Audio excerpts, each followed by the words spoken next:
Ladies and gentlemen, is your favorite white colonizer, Tal the Traveling Clack, coming to you live from the land of Israel that was promised to me 3,000 years ago. Get the merch in the description down below, thetravelingclack.com. It seems that the genocide is officially over as of today. At least that's the celebrations coming out of the Gazan side. I triple and quadruple checked my sources today when I woke up at 6 in the morning here in Israel. It's just around 8 a.m. right now, and I've been just checking over and over again to make sure so I don't give you guys any false news or false hope. But everything indicates, every official source is indicating that this is actually going through. There is no hearsay here. A ceasefire deal has been signed and agreed upon, and Saturday or Sunday, there will be the full release of all Israeli hostages that Hamas was able to get back, because they're not going to get back everybody, as we know. They misused and disregarded many bodies, and unfortunately not all the hostages are going to be coming back home. But all the live ones, from what we understand, are coming back home. And Israel will be withdrawing from 70% of the Gaza Strip on either Saturday or Sunday at that point. And that will be the first phase of the ceasefire and then end of the war agreement. We're going to be watching a lot of content. We're going to be talking about it. This is going to be your full scoop, full update on what exactly is going on. So this first one is coming from Jewish breaking news. Historic Trump address Israeli Knesset Sunday as hostages may be released as early as Saturday. President Donald Trump will make a historic visit to Israel on Sunday to address the Knesset following the signing of the first phase of the Gaza peace plan between Israel and Hamas. The deal, hailed as a historic achievement, includes the release of all remaining hostages, which could begin as early as Saturday, according to Israeli and U.S. officials. Trump wrote on Truth Social, Israel and Hamas have both signed the first phase of our peace plan. All the hostages will be released very soon. Blessed are the peacemakers. Prime Minister Benjamin Netanyahu thanked Trump for his unwavering commitment to Israel's security and freedom to our hostages. And here's a picture of the two of them together. We'll be looking at a breaking news update here. Let's take a look. Mentioned they were waiting on Truth Social, and here it is. President Donald Trump. I am very proud to announce that Israel and Hamas have both signed off on the first phase of our peace plan. This means that all of the hostages will be released very soon, and Israel will withdraw their troops to an agreed-upon line as the first steps toward a strong, durable, and everlasting peace. All parties will be treated fairly. This is a great day for the Arab and Muslim world, Israel and all surrounding nations, and the United States of America. And we thank the mediators from Qatar, Egypt, and Turkey who worked with us to make this historic and unprecedented event happen. Blessed are the peacemakers. Again, Donald J. Trump, President of the United States, out on Truth Social as we were talking there. Ari, put this in historical perspective, knowing all we know about the years and years, decades of turmoil in the Middle East. Well, what's truly remarkable about this is previous breakthroughs existed between Israel and unique nations, Israel and Egypt, Israel and Jordan. Then you had the Abraham Accords expanding it to a wider group of nations, Bahrain, the UAE. But never before have you had an agreement with Hamas, eight Muslim nations, 7 Arab, 1 nation, Turkey, Muslim nation, Israel, and the United States.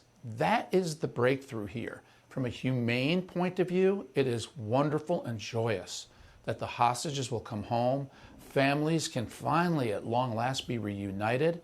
But there are 2 big steps that remain, and those steps are the disarmament of Hamas and Hamas relinquishing control and power. Those 2 are going to be the trickiest ones yet. Yeah, but see, obviously the Biden administration was working towards this. They didn't have success. This looks like a major breakthrough. We have, Steve Witkoff, the Middle East envoy, and Jared Kushner, the president's son-in-law, who obviously was crucial in the last administration for the Abraham Accords, the Gulf states basically establishing relations with Israel. They were crucial to all of this for weeks and weeks. Your thoughts on this big picture and how Democrats maybe will react to it? Well, I think some Democrats might say that real diplomacy happens in quiet and not necessarily on Truth Social, and that this administration has oftentimes celebrated before things are inked. However, I do think there will be great bipartisan consensus on this. This is a win for both sides here. I mean, I got the opportunity when I worked for President Biden to get to meet some of those hostages, some of the young children that were released, and I know the impact and the pain that this has had for a lot of those people. And so I think that this will be a great way for Democrats and Republicans at a time that they're so fraught on the Hill, given the shutdown, to find a common ground. Yeah, Britt, you know, in the wake of October 7th, and obviously we're one day from that anniversary, to look back and all that has transpired, Israel was reluctant at first to get to this point. And it really was President Trump pushing, arguably behind the scenes, Bibi Netanyahu, the Israeli prime minister, to get to this ceasefire. And the key part, as you mentioned, is the hostages, both dead and alive, coming out. So this is the position that we're at right now. It's more complex than it seems. And I know people are very happy. I'm extremely happy. I know I just woke up, so maybe I don't seem so happy, but I'm extremely happy to hear that this is happening. It's for the last couple of months, my doctrine has been, let's get the hostages back home. The high price has already been paid on our end. Let's get them home and see what we do next. But this story is more complicated than it seems right now. And yes, we can all celebrate and be happy, but you know, until it's done is done, I stay very hesitant with the people that we're dealing with. But let's keep taking a look here at more stuff that happened. Trump forced an end to a roundtable discussion after receiving news at Marco Rubio that a peace deal in Gaza was signed. Criminal conspiracy. Okay. I'm just given. Yeah, I was just given a note by the Secretary of State saying that we're very close to a deal in the Middle East, and they're going to need me pretty quickly. So I will take a couple of more questions. Criminal conspiracy. Okay. So this is it breaking out live. These are the families of the hostages. Former hostage Emily Damari. Wow. Is it? Oh, shit!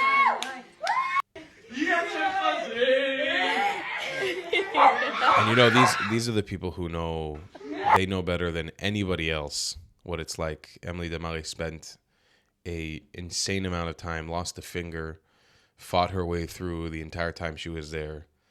So this joy is something that is unparalleled. It's more than any of us in the country can understand, even with all the gruesome descriptions we have received from former hostages. It's quite amazing to see this. It really is. Like, it's very powerful. Here's also footage of hostage families praying.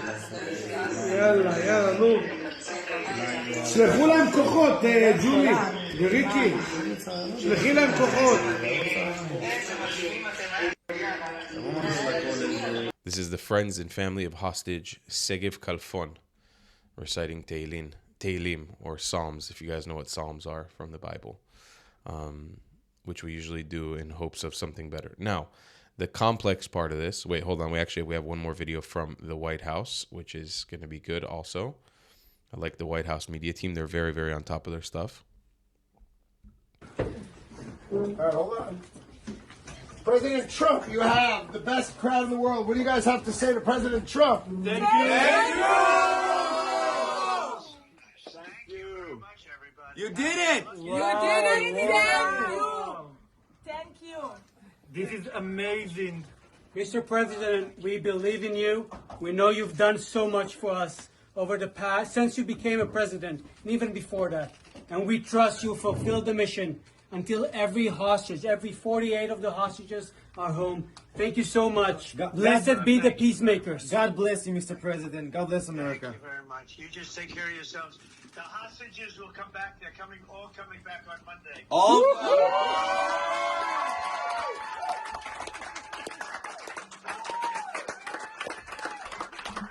Thank you, sir. Thank you.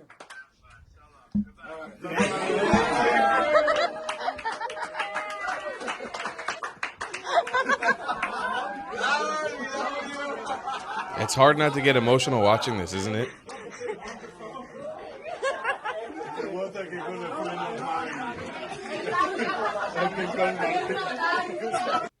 It's very hard not to get emotional watching this stuff. It really is. This This is big, man. This has been the culmination of 2 years of our lives that many of us have spent waiting and hoping and wandering, and our lives have changed. And it seems like it is culminating towards some sort of end. Now, let me explain to you guys a couple factors here. Okay, and this is really the most important thing to remember. This is phase 1 of a ceasefire deal. We know at this point right now that not all the hostages, not all the deceased bodies of hostages, because God knows what the Gazan animals have done with them, the animals within Gazan, not all Gazans, have done with the bodies. And that, I don't know how that affects the deal. I haven't heard a single word about it, but I guess it's not as important as getting out the live hostages that are there. From what I've understood, the number is 20. Of exactly 20 live hostages. That means that 28 other people, they're going to be coming out within 72 hours of the signing of the deal, which is today. I don't have any more details on that. I've tried asking sources. I've got nothing for you guys on that. I will update you the second I know. I will try to get an update. It's also, you have to remember right now, we're going through Jewish holidays. It was a holiday the last 2 days. Today we have a break. Then it's Shabbat tomorrow. So Friday, Saturday, we're off basically, or just from Friday evening, Saturday, we're off. Sunday they'll be back. It's going to be crazy. And then the holidays again, like Monday, Tuesday. So just so you guys know, I mean, trying to keep you guys updated, but this is happening at like the craziest time. But God bless. Alhamdulillah. So that's the first very important thing. And the second most important thing to remember, this is just phase 1. Okay? Phase 1 is the idea of us retreating from most of the Gaza Strip and us getting our hostages back, and then us releasing a bunch of life sentence mass murderers back to Gaza. This does not solve the Middle Eastern crisis. Now, I'm not saying I don't have hope in Trump and the team. I'm just saying this action alone does not solve the crisis in the Middle East.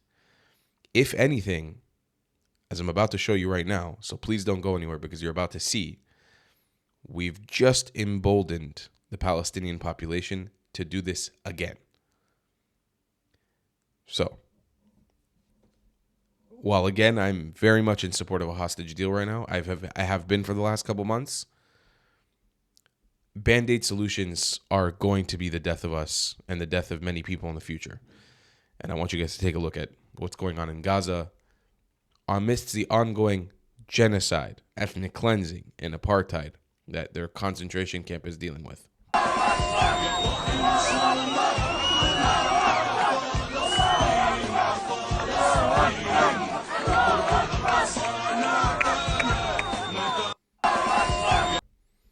There's a Hamas flag there on the left, just so you see. Here's another clip from Gazans chanting, Khaybar, Khaybar, Ya Yahud.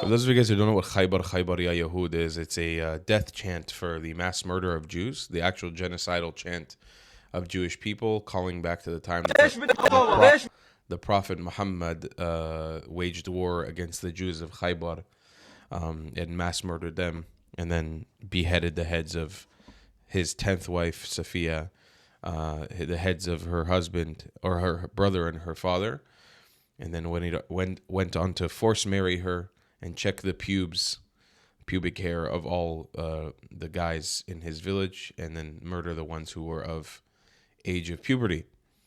So when Khaybar, Khaybar Ya Yahud is chanted, it's a clear call for the genocide of the Jews, and you can see a very frail, innocent, dying population starving of Gazans right there.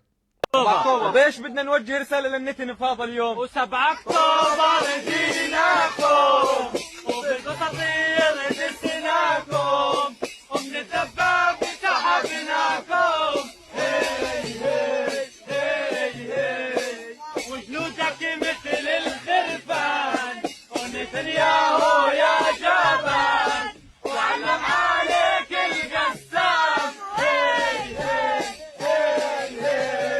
Jag tänker inte att rätt väg. Yep. So they even have songs. I never heard that song. Let's watch it one more time. I'll give you guys the lyrics, okay? This is very important for you guys to see. The starving, innocent, frail population. By the way, one of the reasons why I was never, every time those clips came out of the Gazans who were like, fuck Hamas, we don't like Hamas. Wait, this is why I was always very hesitant. I do believe, unfortunately, that this is the majority opinion in Gaza. This is the majority of the people believe in this in Gaza. Here it is. October 7th, what a message are we sending to Netanyahu on this day? On the 7th of October, we invaded you. We trampled you with our boots. We pulled you out of the tank.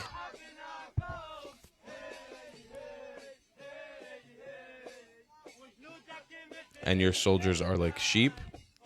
And Netanyahu, you coward. And the Qassam brigades beat you.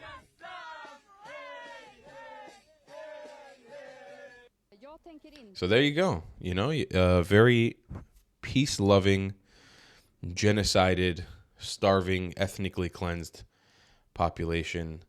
I want to show you guys one last clip that actually comes from my YouTube channel, my Instagram, my TikTok. I literally just posted it first thing as I woke up today when the announcement of the ceasefire went through. Here's a conversation I had with a Hamas member recently. Are you Hamas? Because you eat good. من وين؟ أنا من فلسطين. وين في فلسطين؟ لا أنا هسه في غزة بس تحت الأرض. Can I see؟ ليش؟ أنت جاسوس. No. أنا يهودي بس عندي قرآن، عندي كافية، بحب بدي أشوف في غزة. كيف أفرجيك؟ ما في شيء تحت الأرض. You can talk to me like أخي. Are you Hamas? Because أنت يعني You're not hungry, no? Fuck. Shit. Are you... Ladies and gentlemen, we live in a circus. Like I've said, we live in the Rick and Morty universe. I am so insanely happy and excited for the hostages to come home. I'm hoping this goes off without a hitch. But we're not out of the woods yet, okay? I want everybody to keep that in mind. Let's all put our brains together and pray and hope for the safe release of all these hostages. Everybody comes home. Everybody is reunited with their family. At the very, very least, okay, that all the live hostages are back home with their families by no later than Monday, like Trump said on that phone call. Let's hope and pray that that comes to fruition. Everything past that point, and I'm not saying that the dead bodies of the deceased hostages are not important, but what I'm saying is let's get through that first phase. Make sure that everybody we know that is alive is home with our people. I don't trust Hamas. I don't even trust the agreement that we have signed with them. I don't trust the mediators in this process. I don't trust any of the countries besides the United States of America and Israel who signed this agreement. I'm skeptical as all hell of what might break down and what might happen from this. And amidst all this, there have been ongoing threats from Iran and Yemen. We're not out of the woods yet. It's not over. But I'm looking forward to hopefully very soon coming on camera and telling you guys the war is officially over. Everybody's announcing the end of the war. This war is not over until it's actually over. I want everybody to be very, very clear about that. Until the hostages are back in their homes with their families and it's done. My friend Barak Schwartz, other Barak, he's been very good at talking about this. But it's really important to announce until the war is over, all our troops are outside. We're not bombing Lebanon. We're not bombing Hamas. We're not bombing the Houthis. There's not ongoing incursions going on. This is still very much a war. Remember that. Keep it into perspective. But let's celebrate the small things. Inshallah, God willing, Bezrat Hashem, the hostages are coming back home. I'm so excited for that. It's going to be amazing. It's going to be a very powerful and very happy day here in Israel. I'll see you guys in the next one. I love you a long time. Goodbye, Klats. Have you struggled with repping your Zionism in style? Well, boy, do I have a solution for you. Head to thetravelingclat.com and become a sweet Zionist prince or princess today. Or maybe even let the world know you're a white colonizer with matching hat. Tell the comments section you were thrown out of 109 countries by joining the 109 Club with a matching hat. They say it was promised to you 2,000 years ago? Double down and grab a shirt that was promised to you 3,000 years ago with a matching hat. Ever dreamed of Zionizing like me? Do it with a matching hat, damn it! Show off your Iraqi pride by being someone's back daddy, or showing them you were made in Iraq with a matching hat. It's time to laugh in the face of those who attack us, wear their hate with pride, and you become untouchable. TheTravelingClad.com. We got mugs, stickers, shirts, hoodies, and so much more. Go grab yourself something nice, Habibis and Habibtis. You deserve it. If you don't want to buy any merchandise, the best way to support me is by donating on Buy Me a Coffee, my PayPal, or becoming a member on my Patreon. Your support is very much needed and very much appreciated. Thank you.